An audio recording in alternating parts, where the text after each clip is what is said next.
وعلى ذلك لمن الشاهدين والشاكرين والحمد لله رب العالمين۔ وعدے توحید کے مدوالوں، شمع رسالت کے بروالوں، غوث اعظم کے دیوانوں، اولیاء مد کے طلبگاروں، سرور کونین سلطان الدارین جد الحسن والحسین، صبح کائنات کے شمس و ضحیٰ، شام کائنات کی بدر الدجا، محمد عربی الفدا صلی اللہ تعالیٰ علیہ وسلم کی بارگاہ کے کسب نام عقیدت کے ساتھ، محبت کے ساتھ جھوم جھوم کر کے درود پاک کا نذرانہ پیش کریں۔ بلند آواز سے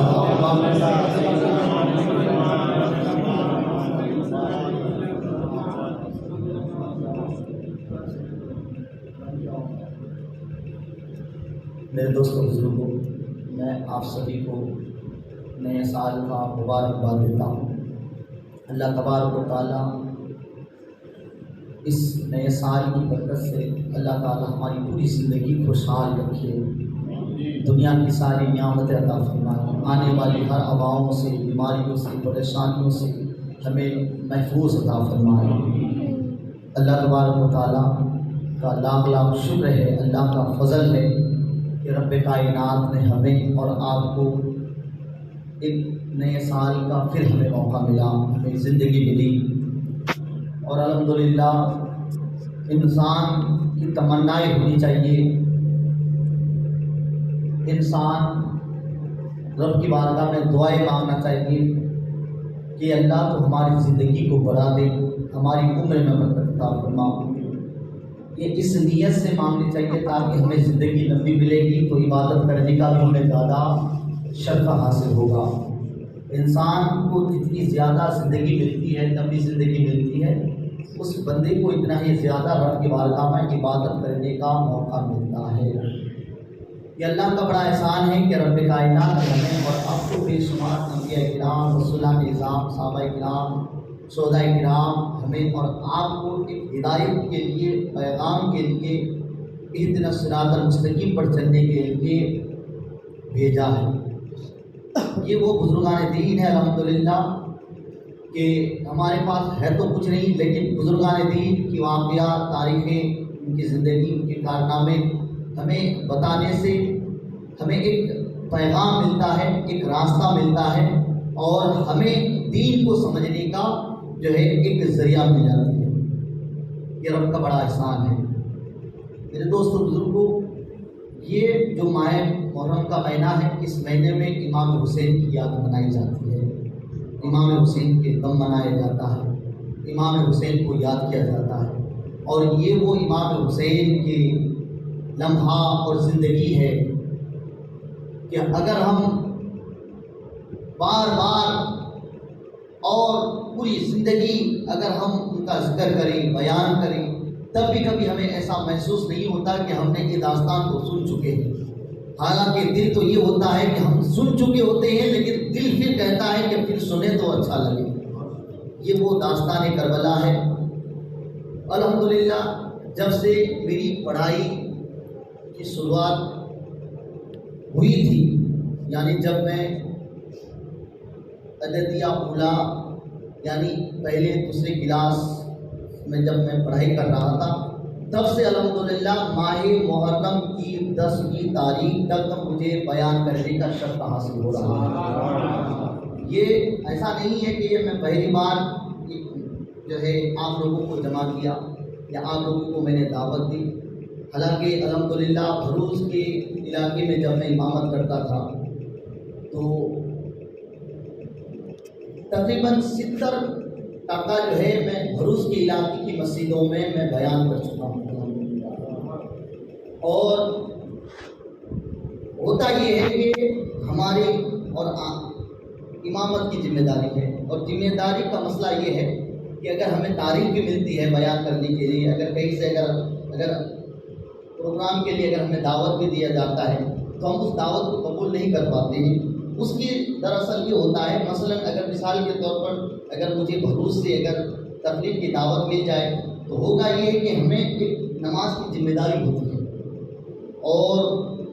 پھر اس ذمہ داری کو مد نظر رکھتے ہوئے پھر ہمیں اس پروگرام، اس تاریخ کو، اس دعوت کو ہمیں کینسل کرنی پڑتی ہے۔ اگر مجھے بھروچ کی تقریر میں اگر مجھے جانا ہے تو ہوگا یہ ہے کہ مجھے صبح ہی نکلنا ہوگا، پھر ظہر اثر مغرب یہ ساری نمازیں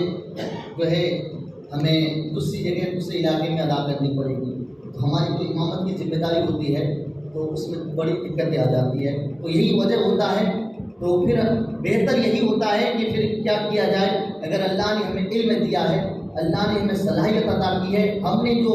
سوکھی روٹی جلی ہوئی روٹی کھا کر کے ہم نے جو اداروں میں جو ہم نے علم دین حاصل کیے، تو ہمارا مقصد یہ ہوتا ہے کہ چلو ہم باہر علاقوں میں بیرونی علاقے میں ہم پروگرام تو نہیں کر سکتے، لیکن جس جگہ پہ جس گاؤں میں جس علاقے میں ہم امامت کرتے ہیں اس علاقے میں بس ہم اس مقتدی کے کو محرم یا بزرگان دین کی تاریخ بتا دیا جائے، یہی سب سے بڑا دین کا کام ہے۔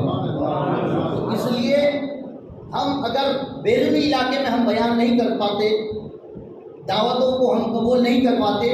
لیکن اتنا تو ہم کر سکتے ہیں کہ جو ہماری مقتدی ہے جس علاقے میں ہم امامت کرتے ہیں اس علاقے میں ایک دینی ماحول بنایا جائے۔ اور میں آپ کے سامنے جو 10 دن کے لیے جو وعدہ کیا کہ 10 دن جو ہے آپ کے سامنے محرم کا بیان کیا جائے گا،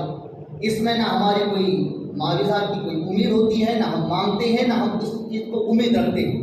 بس مقصد صرف یہ ہوتا ہے کہ آپ سبھی کو جو ہے ایک پیغام دیا جائے، تاکہ اس پیغام کو سن کر، بزرگوں کی تاریخوں کو سن کر، بزرگوں کی زندگی ان کے لمحات کو سن کر جو ہے ہمارے گھروں میں بھی ایک دینی ماحول بن جائے، بس ہمارا مقصد یہ ہوتا ہے۔ اور میں جو ہے اللہ سے دعا کرتا ہوں کہ آپ لوگ جو اپنا وقت قیمتی وقت کو چھوڑ کر جو آپ لوگ یہ حسین کی محبت میں آئے ہیں، میں دعا کرتا ہوں، دل سے دعا کرتا ہوں کہ اللہ تبارک و تعالیٰ جو ہے حسین کے صدقے سے ہمارے سارے خاندان اور امت کے سارے مومنین مومنات کو بہترین سے بہترین بدلہ عطا فرمائے، اور قیامت کا دن میرے حسین کے صدقے سے ہمیں حوض کوثر نصیب عطا فرمائے، میرے آقا کی شفاعت نصیب عطا فرمائے۔ انشاءاللہ یہ وہ حسین ہے جس کی برکت سے جو ہے ہم جنت میں جائیں گے، کیونکہ یہ وہ حسین ہے جس کے بارے میں میرے آقا نے فرمایا الحسن والحسین سیدہ شباب اہل جنت، یہ حسن و حسین وہ ہے جو جنتی نوجوانوں کے سردار ہے، جنتی نوجوانوں کے سردار، پھر جو جنتی نوجوانوں کے سردار ہو پھر اس کے صدقے سے الحمدللہ ہمارا ایمان کہتا ہے کہ ہم بھی ان کے صدقے سے جنتی بن جائیں گے۔ تو آئیے ایک مشہور و معروف کلام ہے جو آپ جو ہے بچپن سے سنتے آئے ہوں گے، وہ کلام مل کر پڑھنے کی کوشش کرتے ہیں۔ ایک مرتبہ محبت سے درود پاک پڑھ لیجیے۔ اور میں آپ کو بتا دیتا ہوں کہ 10:30 بجے یعنی جتنے بھی پروگرام ہم کریں گے مسلسل، تو لگ بھگ 10:30 بجے کے قریب تک پروگرام ختم کر دیا جائے گا، اور مختصر ہم نے اس لیے رکھا ہے تاکہ آپ بڑی تعداد میں لوگ آ سکیں، اور پھر آپ لوگ پورا دن جو ہے کاروبار میں مصروف رہتے ہیں، کوئی تھکے ہوئے ہوتے ہیں، کسی کو نیند کا غلبہ ہوتا ہے، کسی کو جو ہے بہت ایسے لوگ ہوتے ہیں جو عشاء کی نماز کے بعد کھانا کھاتے ہیں، تو اسی لیے ہم مختصر وقت رکھتے ہیں۔ تو اس مختصر وقت میں جو ہے انشاءاللہ ہم کوشش کریں گے کہ کوئی ایسا دن جو ہے ضائع نہ ہو، بلکہ پورا 10 دن جو ہے ہم حسین کی محبت میں مسجد میں ہم نکال سکیں۔ تو سماعت کریں، پڑھیے، مل کر پڑھتے ہیں، بہت مشہور و معروف کلام ہے، ایک مرتبہ سبحان اللہ کہہ دیجیے۔ دل میں عشق نبی کی ہے ایسی لگن، دل میں عشق نبی کی ہے ایسی لگن، روح تڑپتی رہے دل مچلتا رہے، دل میں عشق نبی کی وہ ایسی لگن، دل میں عشق نبی کی وہ ایسی لگن، روح تڑپتی رہے دل مچلتا رہے۔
اہل بیت آل رسول کا مقام اتنا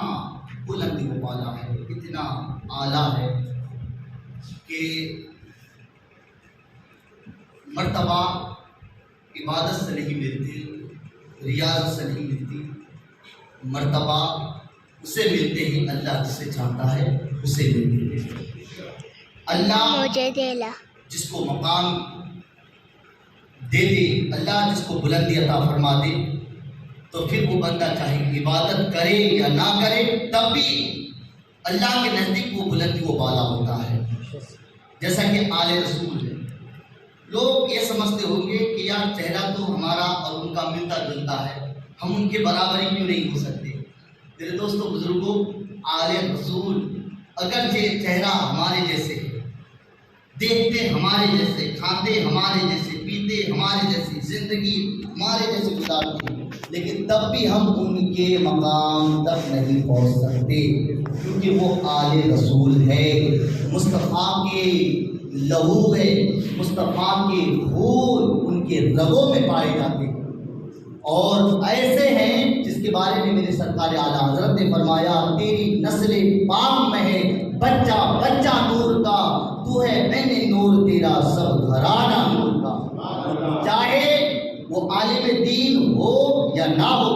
چاہے وہ ان پڑھ ہو، چاہے اسے قرآن کا علم رکھتا ہو یا نہ رکھتا ہو، چاہے وہ عبادت گزار ہو یا نہ ہو، لیکن تب بھی وہ نور والے ہیں، تب بھی وہ نور والے ہیں، اور ایسے نور والے ہیں اور ایسے مقام کے اعتبار میں وہ اتنا بلند و بالا ہے، کوئی عالم، کوئی مفتی، چاہے علم کے سمندر کا مالک ہو، چاہے کتنا بھی بڑا عالم ہو، مقام کے اعتبار میں ان کے برابری نہیں ہو سکتا۔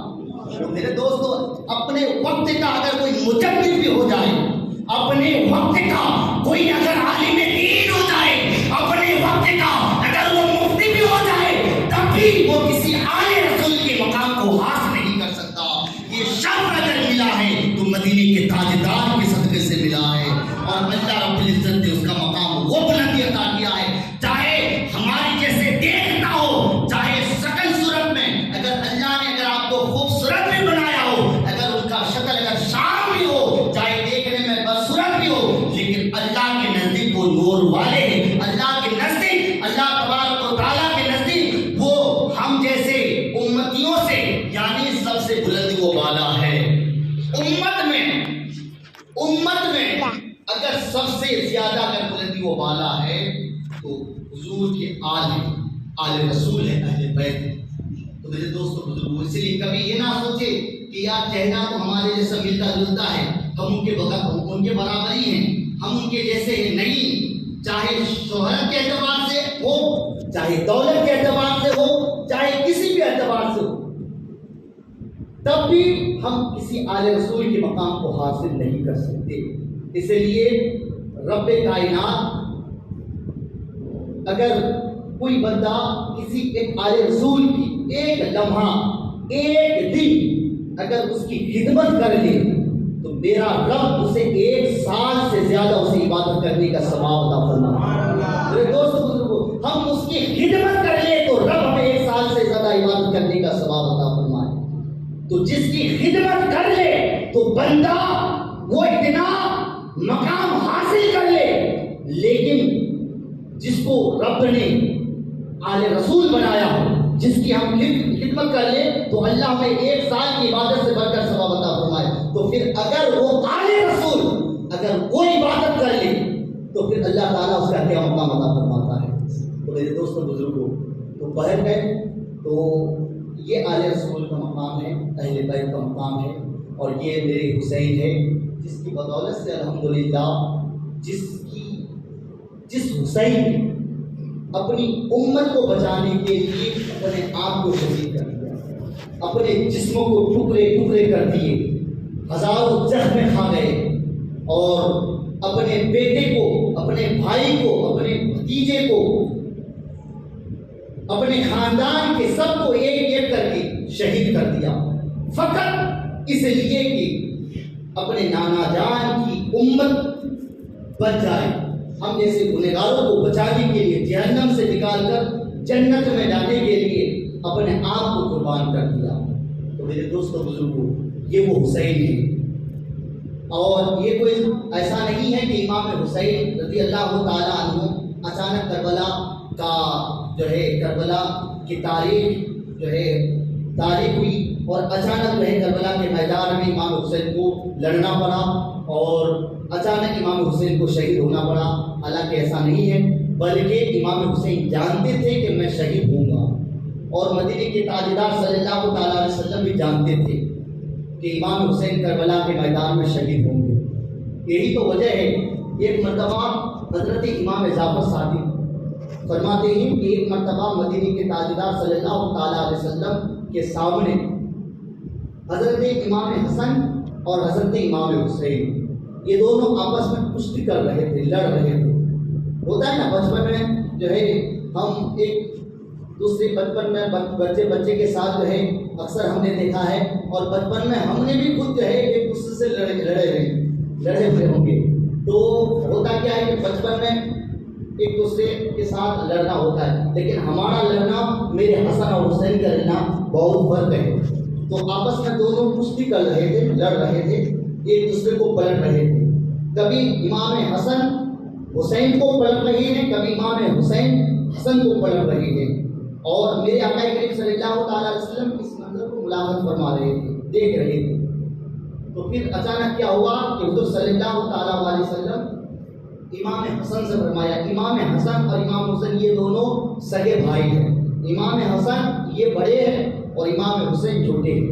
اب میرے آقا نے امام حسن سے کیا کہا کہ حسن حسین کو پکڑ لو، کہہ دیجیے سبحان اللہ، حسن حسین کو پکڑ لو، یعنی اس کو پلٹ دو، اس کو پچھاڑ دو۔ اس نے کہا، میرے نبی نے کس سے کہا؟ بڑے سے کہا۔ تو اب تعجب ہوتا ہے نا، حالانکہ ہم اکثر نصیحت کرتے ہیں کہ بڑے کو چھوٹے کو نہیں ماننا چاہیے، لیکن میرے آقا کیا کہہ رہے ہیں؟ بڑے سے کہہ رہا چھوٹے کو پلٹ دو، اس کو پچھاڑ دو۔ تو اب جب میرے آقا نے حسن سے کہا کہ حسن حسین کو پکڑ لو، تو حضرت فاطمہ تو زہرا وہاں موجود تھی، کہا کہ ابا جان آپ بڑے سے کہہ رہے ہیں کہ حسین کو پکڑ لو، یہ کیا معاملہ ہے؟ اس طریقے سے کہنے لگے۔ تو پھر میرے آقا نے حضرت فاطمہ اپنی بیٹی فاطمہ تو زہرا رضی اللہ تعالیٰ عنہا سے کہا کہ بیٹی فاطمہ، آپ کو معلوم ہے جب میں نے کہا کہ حسن حسین کو پکڑ لو تو اس وقت دوسری جانب جبریل علیہ السلام کھڑے تھے، سبحان اللہ، جبریل کھڑے تھے، اور جبریل آ کر حسین سے کہہ رہے تھے کہ حسین حسن کو پلٹ دو، حسن کو پچھاڑ دو، حسن کو پکڑ لو۔ جبریل حسین سے کہہ رہے ہیں حسن کو پکڑ، اور میرے آقا حسن سے کہہ رہے ہیں کہ حسین کو پکڑ لو۔ آخر کیوں ایسا کہہ رہے تھے؟ اس لیے کہہ رہے تھے، میرے آقا نے پھر حضرت اپنی بیٹی فاطمہ سے کہا کہ بیٹی فاطمہ، جبریل اور میں دونوں حسن و حسین کو ہم نے کشتی اس لیے لڑائی، دونوں کا آپس میں اس لیے لڑایا کیونکہ آج امام حسین بچپنا کا زمانہ ہے، تو بچپن میں اسے کربلا کے میدان میں اسے کس طرح لڑنا ہے، بچپن ہی میں اس کی ساری تیاریاں کر دیا ہے، تاکہ جب کربلا کے میدان میں حق کی حفاظت کے لیے، اسلام کی بقا کے لیے یزید اور یزیدیوں سے مقابلہ کرنا پڑے، ان باطل طاقتور سے لڑنا پڑے، تو میں اپنے نواسے حسین کو ساری مکمل تیاری کر دوں، تاکہ میرے حسین کو کربلا کے میدان میں بچپن میں جو تیاری کرا رہا ہوں، کربلا کے میدان میں وہ تیاریاں حسین کو کام آ جائے، تاکہ میرے نواسے حسین کربلا کے میدان میں ان باغیوں کے سامنے مقابلہ کر سکے، اسلام کی حفاظت کر سکے، خدا کی وحدانیت کی بلندی کر سکے، میری امت کو بچا سکے۔ تو میرے دوستوں بزرگوں، تو اس سے پتہ چلتا کہ مدینے کے تاجدار بھی جانتے تھے کہ امام حسین شہید ہوں گے، اور ایسے بہت سارے ایسے واقعات بھی ہیں، جس سے مبارکہ بھی ہے۔ تو المختصر اب دیکھیے کہ امام حسین رضی اللہ تعالیٰ عنہ کی محبت میں اگر ہم اپنی زندگی کو گزارتے ہیں تو اللہ تعالیٰ اس میں بھی ہمیں بہترین بدلہ عطا فرماتا ہے۔ ایک واقعہ ہے حضرت زین العابدین رضی اللہ تعالیٰ عنہ فرماتے ہیں، کیا فرماتے ہیں؟ یہ وہ زین العابدین ہیں جس نے پورے کربلا کی داستان کو اپنی آنکھوں سے دیکھا، سب کی شہادت کو دیکھا، اور جب کربلا کے میدان کا داستان اپنی آنکھوں سے دیکھا تو زین العابدین کی کیفیت یہ رہی کہ آپ نے جب بھی پانی پیا تو کیفیت یہ ہوتی تھی، حالانکہ کبھی زندگی بھر آپ نے اپنی خواہش کے مطابق جو ہے پانی نہیں پیا، اور کیفیت یہ ہوتی تھی کہ جب آپ کو پانی پینے کی حاجت ہوتے تھے، جب آپ کو پیاس لگتے تھے، جب آپ پانی منگاتے تھے تو ہوتا یہ تھا کہ آپ کے سامنے جب پانی کا گلاس آپ کے سامنے ہوتے تھے تو کئی گھنٹے آپ رو رو کر کے گزارتے تھے، اور منظر یہ ہوتا تھا کہ کئی گھنٹے تک جو ہے آپ کا یہ دل نہیں کرتا تھا کہ میں اس پانی کو پیوں، کئی گھنٹے نکل جاتے تھے، اس کے بعد روتے تھے اس پانی کو دیکھ کر، پھر زین العابدین اس پانی کو پیتے تھے۔ کیا منظر ہوئے ہوں گے، کیا منظر امام زین العابدین نے دیکھا ہوگا جو کئی گھنٹے تک جو ہے پانی کو نہیں پیتے تھے۔ تو میرے دوستوں بزرگوں، تو وہ زین العابدین فرماتے ہیں کہ قیامت کے دن رب کائنات ایک ایسے گنہگار سے فرمائے گا کہ اے میرے بندے اپنے ہاتھ کو آسمان کی طرف اٹھاؤ، کہہ دیجیے سبحان اللہ۔ اب دیکھیے حسین سے محبت کرنے والوں کو اللہ کیا جزا عطا فرماتا ہے۔ اللہ تعالیٰ گنہگار سے فرمائے گا کہ میرے بندے ہاتھ کو آسمان کی طرف اٹھا، تو ہاتھوں کو اپنے آسمان کی طرف اٹھائے گا،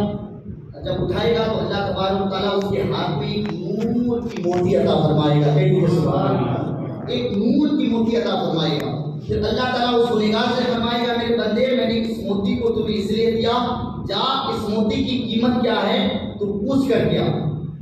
تو اب وہ گنہگار اس موتی کو لے کر سب سے پہلے حضرت آدم علیہ السلام کے پاس جائیں گے اور کہیں گے اے آدم پیغمبر، ہمارے آپ باپ ہیں، ہم آپ کے نسل سے پیدا ہوئے ہیں، ہم گنہگار ہیں، گنہگار امتی ہے، اللہ تبارک و تعالیٰ نے آپ کو پیغمبر بنا کر کے بھیجا، انبیاء بنا کر کے بھیجا، انسانوں میں سب سے پہلے آپ کو اللہ نے پیدا کر کے دنیا میں بھیجا۔ اے میرے پیغمبر آدم علیہ السلام، رب کائنات نے مجھے میرے ہاتھ میں نور کا جو موتی جو دیا ہے، تو رب نے مجھ سے فرمایا کہ اس موتی کی قیمت کیا ہے، جب پوچھ کر کیا، تو میرے پروردگار نے اس موتی کو دیا۔ سب سے پہلے میں اس موتی کو لے کر میں آپ کی بارگاہ میں آیا ہوں، آپ کی چوکٹ میں آیا ہوں۔ اے آدم علیہ السلام، اے میرے پیغمبر، اس موتی کی قیمت کیا ہے آپ مجھے بتا دیں۔ تو اتنا سننا تھا۔ اب حضرت آدم علیہ السلام کیا کریں گے؟ میدان محشر کا واقعہ ہے، میدان محشر میں یہ واقعہ ہوگا۔ تو آدم علیہ السلام کیا کریں گے؟ اس موتی کو اپنے ہاتھ میں لیں گے اور لینے کے بعد اس موتی کو چومیں گے، اس موتی کو دیکھتے رہ جائیں گے اور کہیں گے کہ اے اللہ کے بندے، تو اس کی قیمت مجھ سے پوچھتا ہے؟ ارے اس کی قیمت میں کیا بتاؤں، اس کی قیمت میں نہیں بتا سکتا، جا کسی اور پیغمبر کے پاس جا، ہو سکتا ہے کہ وہ اس کی قیمت بتا دے، میں نہیں بتا سکتا۔ پھر ہوگا کیا کہ اس موتی کو لے کر کبھی حضرت ابراہیم علیہ السلام کی بارگاہ میں جائیں گے، کبھی اسماعیل علیہ السلام کی بارگاہ میں جائیں گے، کبھی شیش علیہ السلام کی بارگاہ میں جائیں گے، کبھی زکریا علیہ السلام کی بارگاہ میں جائیں گے، کبھی حضرت ایوب علیہ السلام کی بارگاہ میں جائیں گے، کبھی شعیب علیہ السلام کی بارگاہ میں جائیں گے، عیسیٰ علیہ السلام کی بارگاہ میں جائیں گے، موسیٰ علیہ السلام کی بارگاہ میں جائیں گے۔ یعنی جس پیغمبر کے پاس، جس نبی کے پاس وہ گنہگار اس موتی کو لے کر کے جائیں گے اور کہیں گے کہ رب نے مجھے یہ موتی عطا فرمایا ہے کہ اے میرے پیغمبر ذرا بتا اس موتی کی قیمت کیا ہے۔ تو وہ پیغمبر، وہ نبی، وہ اللہ کے پیغمبر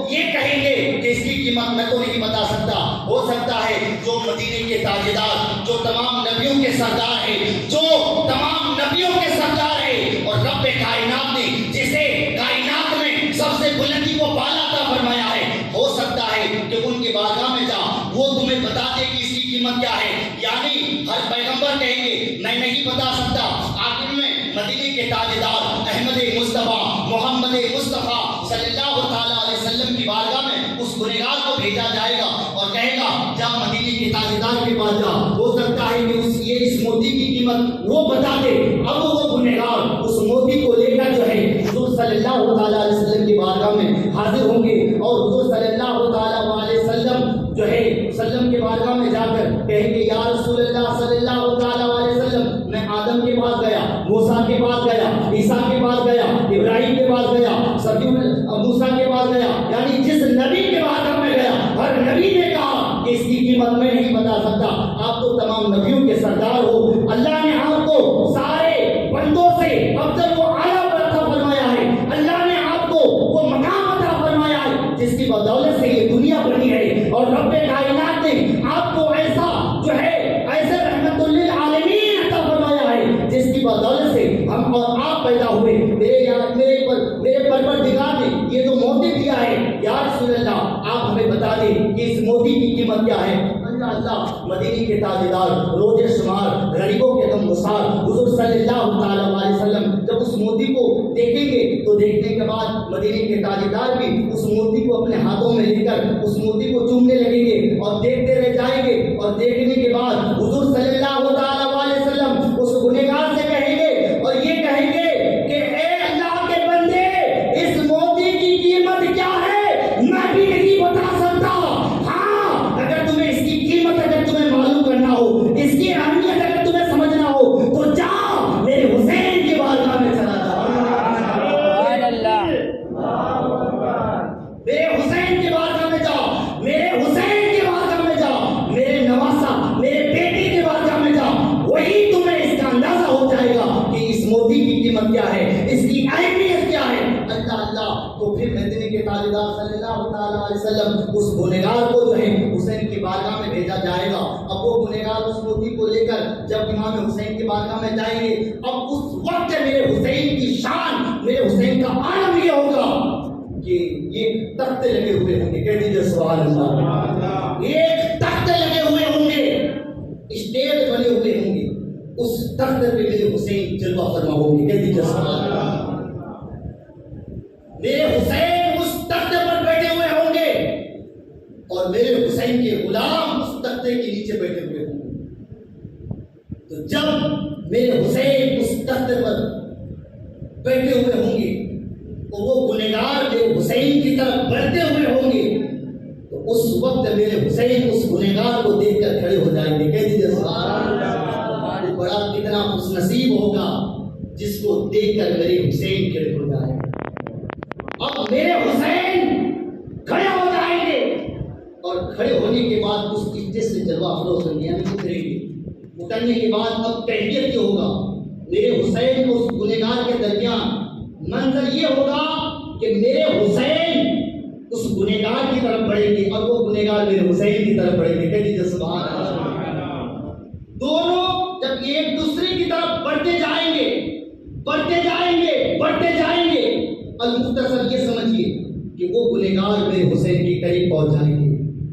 اور پہنچنے کے بعد میرے حسین اس گنہگار کو دیکھ کر کہیں گے کہ آپ کا آنا یہاں کس لیے ہوا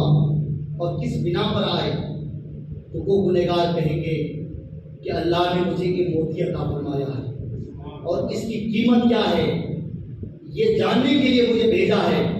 اس کی قیمت پوچھنے کے لیے میں آدم کے پاس گیا اور جس نبی کے بارگاہ میں گیا کسی نے اس کی قیمت مجھے نہیں بتایا. یہاں تک کہ آپ کے نانا جان حضرت محمد مصطفیٰ صلی اللہ تعالیٰ علیہ وسلم کی بارگاہ میں گیا تو آپ کے نانا جان نے بھی اس کی قیمت نہیں بتائی. آخر میں آپ کے نانا جان نے آپ کی بارگاہ میں بھیجا ہے اے حسین آپ بتا دیں کہ اس کی قیمت کیا ہے. کہہ دیجیے سبحان اللہ. میرے حسین کو اتنا یہ سننا تھا جب امام حسین رضی اللہ تعالیٰ عنہ یہ سنیں گے کہ کسی بھی نبی نے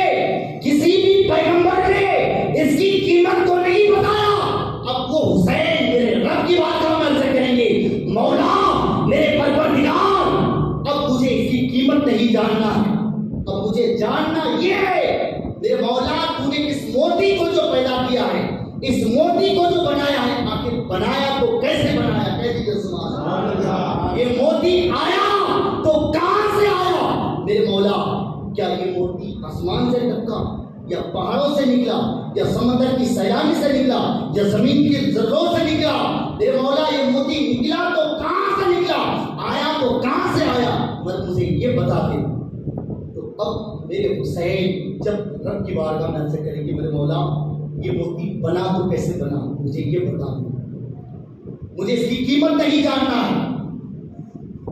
تو جب رب کی بارگاہ میں میرے حسین عرض کریں گے تو کیفیت یہ ہوگی کہ اللہ تبارک و تعالیٰ میرے حسین سے فرمائے گا، کہہ دیجیے سبحان اللہ، سبحان اللہ، میرے حسین سے فرمائے گا، اور اس واقعہ کو میں اپنی طرف شرعی کرتا ہوں۔ یعنی اللہ تبارک و تعالیٰ میرے حسین سے اس طریقے سے کہے گا، ایک سمجھانے کے تحت کہہ رہا ہوں کہ اللہ یہ فرمائے گا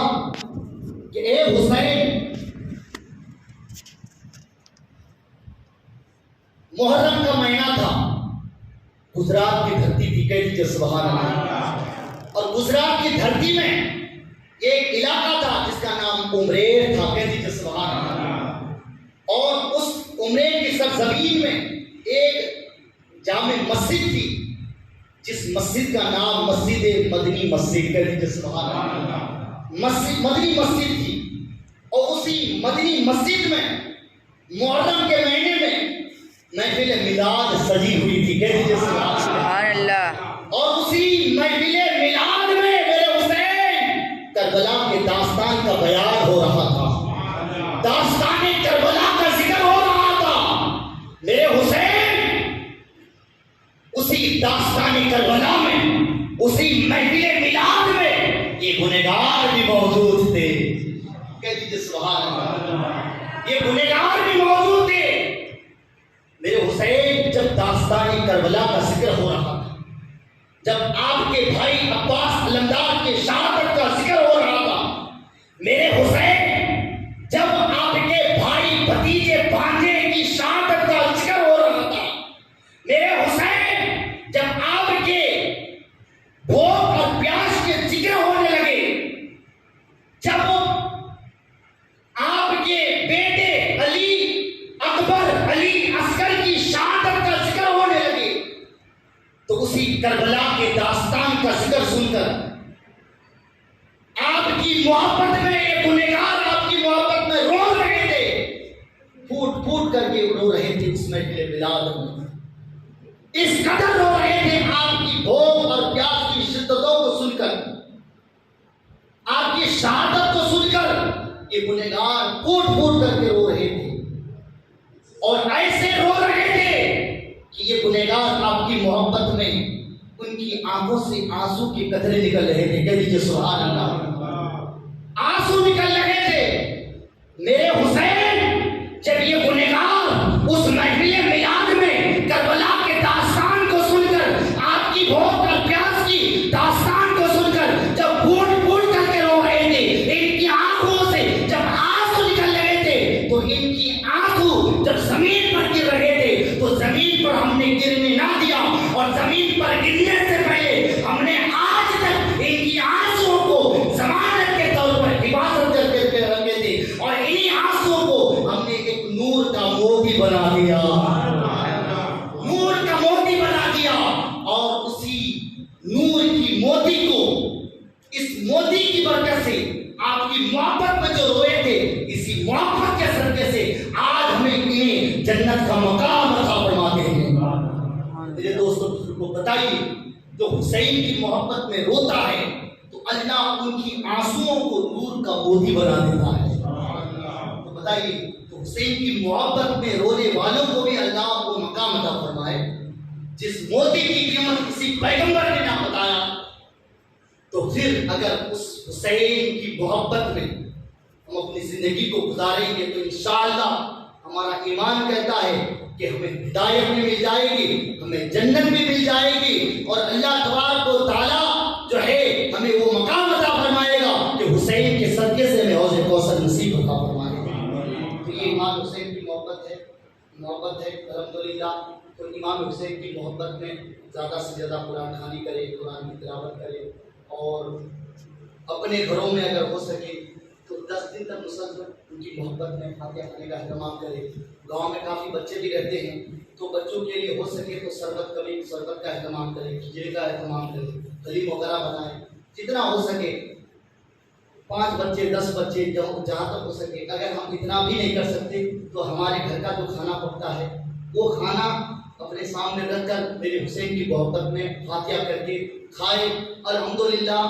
جو ہے اس کھانے میں بھی اللہ تبارک و تعالیٰ حسین کے صدقے سے ہمارے مرحومین کو مغفرت عطا فرمائے۔ تو 10 دن کی کام آپ ضرور کریں تو اللہ رب العزت سے دعا ہے کہ ہم سب کو امام حسین کی محبت میں جینے کی، امام حسین کی محبت میں مرنے کی توفیق عطا فرمائے۔ اللہ رب العزت سے دعا ہے کہ اس محفل کو اللہ تبارک و تعالیٰ قبول عطا فرمائے۔ السلام علیکم و رحمۃ اللہ۔